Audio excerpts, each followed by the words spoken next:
Hey guys, today I'm gonna show you how to make emoji move on iOS 18. So at first open iPhone settings, to general, software update. Make sure to update your iOS 18. So I'm already update my iOS 18.2 and open message to select any conversation. So I'm select this conversation and click on to emoji option. Okay, and long press the arrow option, then open this. You can easily move. Okay, so you get this feature to bubble or skin.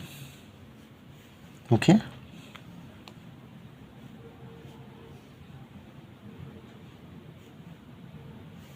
and you get more option to more feature.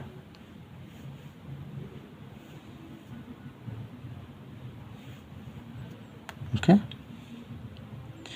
and select this and send. So that's it. That's how you can do it.